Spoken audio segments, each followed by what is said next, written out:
Hi guys, so today I thought we would talk about crystal builds and how to decide what crystals you should be running both for PvE and for PvP. We'll start with the PvE crystals though. For that we should head to garmoth.com again and we go to the gear planner. So once you're in the gear planner, you don't have to fill out any of your gear, but if you already have a gear page filled out, feel free to use that. You're going to go to the tab crystals and you're going to choose make a new preset, create new. So now you're going to see the same crystal layout that you have in-game. Depending on what kind of weapons you have and how many of your journals you've already done, you will either have the full set available to you, plus if you have Karazads, all of the ones down here, or if you don't have a Garmoth heart yet in your awakening weapon, you will be missing 2 crystal slots on top, and then the other 2 crystal slots are from the journal. For now, we'll start with assuming that you don't have the Karazai crystal slots, nor do you have the Garmoth heart or the journal crystal slots. So we'll start only with the ones in the middle. So you might be asking, okay, but there's so many crystals in the game, how do I even decide what to run? Well, it all comes back down to the same questions as in the previous few videos where I've mentioned not only the AP brackets, but also the hidden AP and what AP you actually need to hit certain monster grind zones. So while your crystals do not affect your cheat AP, so they do not affect your brackets, they 100% do affect your hidden AP, and they also, if you run defensive crystals, will affect how much monster damage reduction you have. So let's go through the different tiers of crystals that we can run. The middle slot you can kind of ignore as long as you're running a draught of some sort, but let's see. So we have a bunch of different crystals, and they're all sorted already for us. If you can see, they say like Hystria, increased evasion, Makalod, Red Fang Valor, ignore all resistances. To begin with, when you're just starting out, you can run a bunch of EXP crystals. Same with the Lightstone set. Running EXP crystals won't be wrong until you hit level 60, 61, 62. Those are kind of the benchmark points of when you can swap to other crystals. But for the most time, very early game, during season and during Olvia Academy, you probably can get away with running just XP crystals. Those would be the Kaidic crystals that you get from season, which are the resplendent ones. They give you 20 combat XP each, and they also give you some HP. And then otherwise, it would be the experience crystals. You can slot an unlimited amount of these into your crystal page as long as you have slots for it in your crystal bag. So that is, again, 10% EXP per crystal. But let's get to the more interesting part of building a crystal build yourself for PvE. Now, you can see the increase extra damage. There's a few that you can choose from. This is always a cost / gain calculation that you have to do. When I started out playing, and what I would suggest other people do when they start out playing, is instead of buying even corrupteds that are 250 mil about on EU, I would still just go for the magic crystal of infinity instead, and I would run the critical hit ones. It gives you 10% critical hit damage, which is the same as the corrupted, just that you get a bit of hidden AP, and you get, for the set effect, you get 2% extra damage. So in total, you get 22 critical hit damage versus 20 critical hit damage with the cheap ones, and then you get 4 AP versus the cheap ones that give no AP, but you also lose some DR. So if you are uncomfortable and you think that you're still dying too much, I would go with the really cheap ones. They're less than a mil each, and they should be on the market. So why are we running critical hit ones? Because the majority of the time, especially at lower end grind zones, you won't really be back attacking the mobs. So these are the crystals that I think for the extra damage crystals you should run when you start playing the game. After you've leveled up, you should start running these. Let's move on to some of the damage crystals you can run. So with the damage crystals, there's quite a few options. Later on in the game, you will want to run Rebellious Spirit crystals, but these are relatively expensive in comparison to other crystals that you can run. They're 320 mil on EU right now. But the big difference between Rebellious Spirit Crystals and other Spirit Crystals is that Rebellious Spirit Crystals will give you extra HP. So if you feel like you need the survivability, it is worth getting them just for the extra HP. It's 175 per crystal. Whereas if you don't feel like you need the HP, and I'll get to other HP crystals that you can run instead as well, you can go for the much cheaper option, which will give you the same stats, just that it will also give you Kama Sylve damage stats, which is the Valtara Spirit Crystal. It gives you hidden AP 5, and then hidden AP against Kama Sylvia monsters 3. The Rebellious Spirit Crystals gives you 5 extra monster damage, but in comparison to all the other Spirit Crystals, you always only get 5 AP from them. So the only thing that you gain from running the Valtara Spirit Crystal over the other Spirit Crystals, aside from the Rebellious, is that you get the 3 Kama monster damage, which for that point in the game is really good, since you will be mainly grinding in Kama spots for a while. Like lower Gyfin will be a very common spot for you to grind. If you're not grinding lower Gyfin and you're instead grinding somewhere else, you can always get a different option of the Spirit Crystals, but the Valtara Spirit Crystals just are the cheapest of the Spirit Crystals that you can get. And once you can always upgrade to Rebellious once you feel comfortable and you don't feel like you're going to be dying as much. Okay, what about Akrads? So there's a few different options for Akrads. You want to be running Akrads because they do give quite a bit of monster damage and they give some attack speed and cast speed. Now, do I think it is necessary to run them for the attack speed and cast speed? No, I don't think that that is the main reason to run them. I think the main reason to run them is the extra AP against monsters.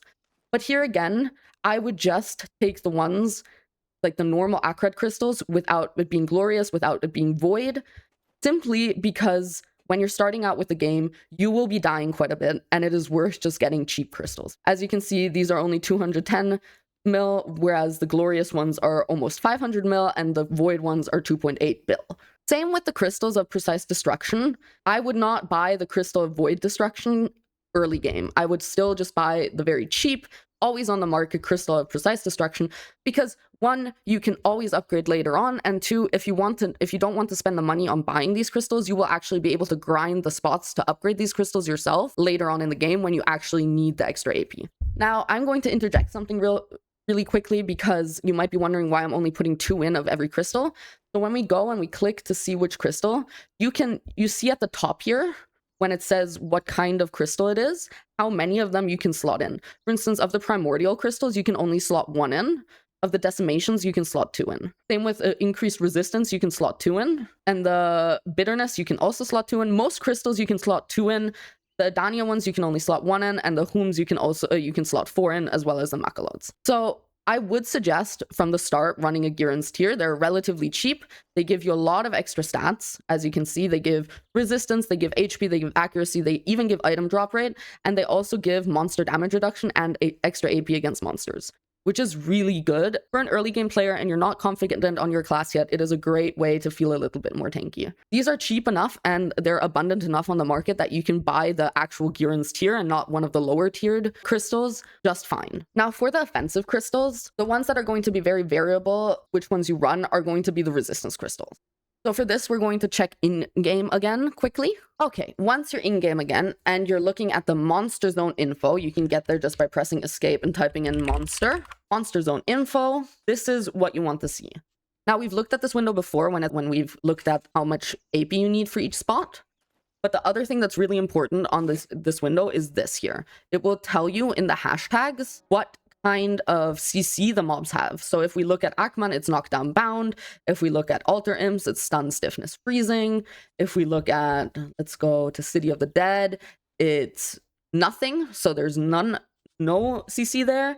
And if we look at something like Cyclops Dekia, it's knockback floating. So this is really important to keep in mind. You want to have enough resistance to not get CC'd at that spot ever. Now your resistance also gets influenced by what buffs you're running and what alchemy stone you have. So when we go back to Garmoth and look, you can see increased resistance. There's a lot of different options. So there's increased resistance to crystals, and this is important because there's a difference between the two. There's increased resistance 2 where you can slot 2 in, and there's increased resistance 1 where you can slot 2 in. For the most part, when you're in early game, you can ignore all the upgraded versions of the increased resistance 1. All you care about are these ancient magical crystal of nature, and then you want to have 2 of each of these basically.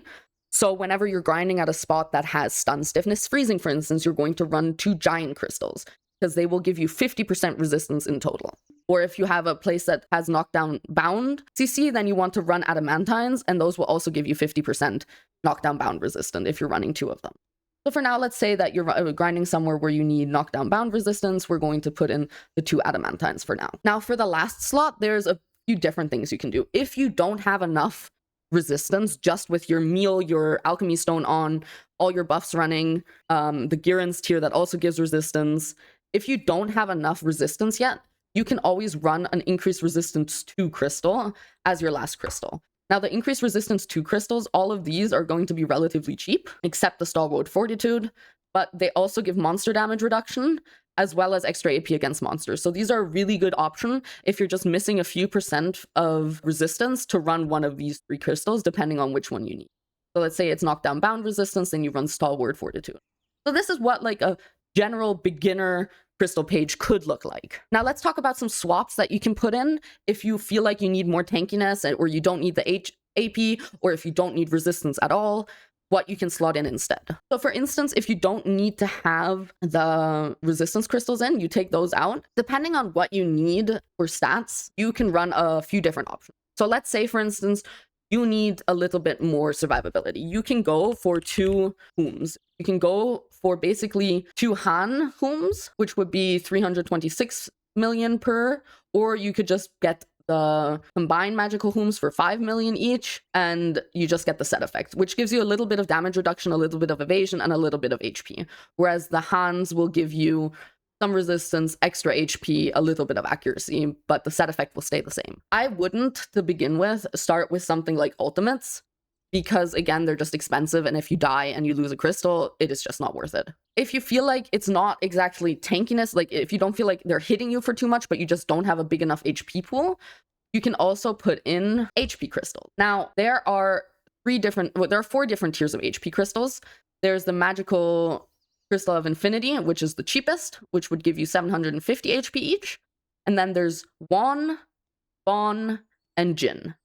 Now, the Jins right now are rather expensive at almost 1 billion per crystal, but you can always run something like a Won or a Bon if you don't feel like spending that much money. And even if you really don't have any money and you run the max HP crystal, it's not that much of a difference to run just the normal max HP crystal. It is 100 HP difference per crystal compared to the Jin. And the other options that you can do is, instead of just running one crystal, one Dekia crystal, I call them Dekia crystals because that's where you get them from, but they're the increased resistance 2 crystal group. You can just run 2 of the dogged patients, for instance, because they're always on the market and relatively cheap, and they will give you 5 extra monster AP and 5 extra monster damage reduction. You don't really care about the resistance if you're grinding at a spot where you don't need resistance. Then you would still have 1 crystal slot open where you could put another, either like a bitterness, which will give you a lot of tankiness, or a Jin Glorious Crystal of Honor, max HP, which will give you some tankiness just by giving you a lot more HP. Everything else is kind of expensive for what you're getting,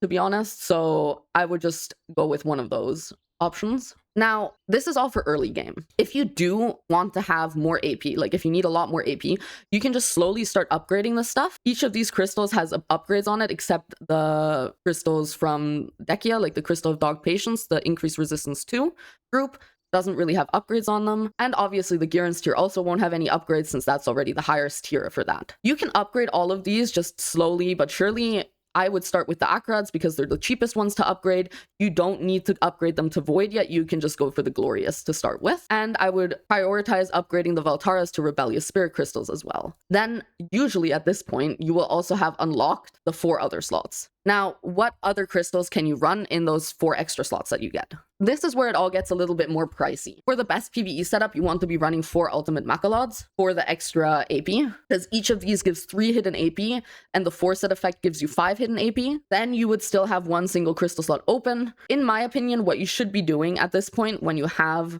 slots for Macalods, for instance, and I would get Brutal Decimation crystals because they give you percentage damage and extra AP against monsters, but they're relatively pricey. And then I would just put in 1 Crystal of Dog Patience, for instance. It would look something like this than the crystal. Once you feel comfortable and you feel like you need more stats again, you can upgrade these to the Corrupted Magical Crystals. Once you can start grinding Orzekia, you can try and upgrade. You can go for the Crystal of Void Akrad upgrades and the Crystal of Void Destruction upgrades. I wouldn't do this until you can grind there yourself, so you can recover the crystals yourself if you lose them. Now, we haven't really talked about any of the Karazad slots. So the Karazad slots for PvE are relatively simple. You want to start, if you're converting Debos, you will get a Jin AP crystal anyways with the conversion. So you should just aim for having full Jin AP crystals in. If you don't have the money to buy Jin AP crystals because they're 2.4 bill and you didn't exchange Debos, you can just run the Won or the Bon to start with. You want to upgrade these. They cannot break is the main thing. So once you have them, you're good to go and you don't have to replace them anymore. But you want to go for the highest tier basically. So once you can get the Jins, you want to get the Jins. And once you feel like you can you need the extra AP, you can upgrade them to Hans. Now, the Han upgrade isn't necessary for lower end grind zones, but for the high end grind zones, you definitely want to have all the Han, all AP crystals. So looking at this crystal build now you have the 4 Makalods in. Now the question is, what would you do if you need resistance? Basically, it's not worth taking out any of the other crystals except the Makalods. So take out 2 of the Makalods, and then you slot in like 2 Adamantines, for instance. The other thing that you want to do is, once you have a Edania crystal, you can run an Edania, let's say, even if it's just a Wand Dusky Ruin, you can run that. It gives you 5 extra monster damage reduction, and if you're grinding in Edania, it will give you the 15 extra AP against Edania mobs. If you're not grinding in Edania and you don't feel like you need the tankiness, I mean, with the wand, it's the same amount of tankiness you get as with one of these. Once you get a Bon or a Jin, it will give you more tankiness than the increased resistance 2 slot will give you. So the TLDR of all of this is, start with the base crystal of each crystal type that you can find that is the cheapest when you're starting out the game, and then slowly over time upgrade those crystals to the next tier and then to the tier after that. Now, PvP is a little bit more complicated. There are so many different crystal builds for PvP that there is a lot of thought that goes into what you run, but there are some things that people agree on overall should be run no matter what. So let's start with the very obvious thing. It is worth, even if you're a blaster build, to run bitterness crystals. Bitterness crystals will make you a lot more tanky. They give you 10 damage reduction each and 12 evasion each. So they will make a huge difference in how much poke damage you can take. Then the other thing that most people agree on that you should be running would be a Hethys tier. Now, even if you're a blaster build, it just gives you, again, it gives you 10 damage reduction, 15 evasion, and 350 HP, as well as extra HP recovery. And it is so cheap, it is definitely worth running. The last crystals that people are overall in the same opinion with are that you should be running Jin Glorious HP crystals, even if you're a blaster build. So these are defensive crystals that basically everybody should be running no matter what. Now, if you're an evasion class and want to play full tank evasion, you will basically put in full Han evasion crystals down here. If you don't have Han evasion crystals yet, don't worry, but you should have at least Jin evasion crystals. It is not really worth running the bonds at all. If you're going to be a hybrid build of some sort, like if you're going to be DR and evasion hybrid, which depending on your class might make more sense than running full DR or full evasion, you can always slot in 3 evasion and 3 DR crystals. If you want to be a hybrid tank / still do damage build, you can run 2 evasion or 2 DR crystals, still deal plenty of damage if you run extra AP crystals. So the Karazak crystals in and of itself, it really is very class dependent. It is class and role dependent what you want to run, and the best thing that you can do for PvP and which crystal builds you should run is ask people in your guild who play that class what they think you should run if you want to be a hybrid tank, if you want to be a blaster, if you want to be evasion and DR hybrid. Just ask around a bit, because the people who play the class will be able to explain this to you a lot better than you just trying to figure it out. What you can always do to try and figure it out is go into BA and just try different crystal builds against different opponents and see what works best. We've done this for Shy, and what we've come up with is that the best thing is to do hybrid DR and evasion. Now, ignoring the Karazak crystals, if you're going to be a high damage build, what you want to be looking at mainly are things like the red spirit crystal, but then after that, you want to be looking mainly at these RBF crystals. The RBF crystals will give you a lot of the extra damage against humans. The other crystals that you can look at are Olukas. Now, there's only 2 tiers of Olukas.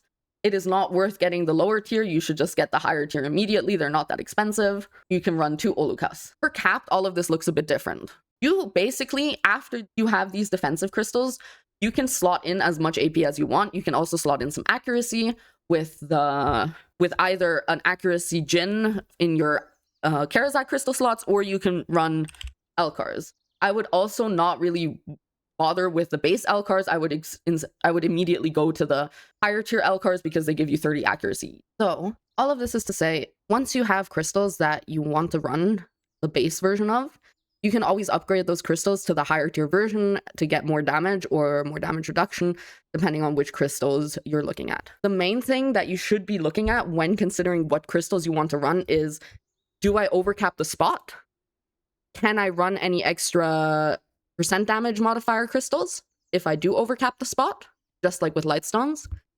Then you want to check your total attack AP and your monster AP, as well as your total awakening AP for awakening builds. and see how slotting in different crystals will affect that monster AP, and if you can get to a higher tier grind zone by slotting in different crystals. The same goes for if you feel like you're not tanky enough, slotting in, but you have the AP to grind there, and you're well above the minimum AP requirement, you can always slot in something like Hooms or Bitterness or the Jin HP crystals for extra tankiness at grind zones that you feel like you could die at without them. So all in all, your crystal build is very dependent on where you're grinding and how much AP you have without your crystals on and how much AP you have with your crystals on. But there are some crystals that I would always run, for instance, Agurance Tier, Corrupteds, and Akrads, as well as the Precise Destruction crystals. Those are crystals that I would run no matter what, and then the rest is kind of depends what you want to slot in. The Decimation crystals are very good crystals as well, but they're very expensive for a new player. That's why I don't suggest them as new player crystals. I hope this guide could help you a little bit understand crystals better, understand how to decide what you want to run better, and I hope to catch you in the next one.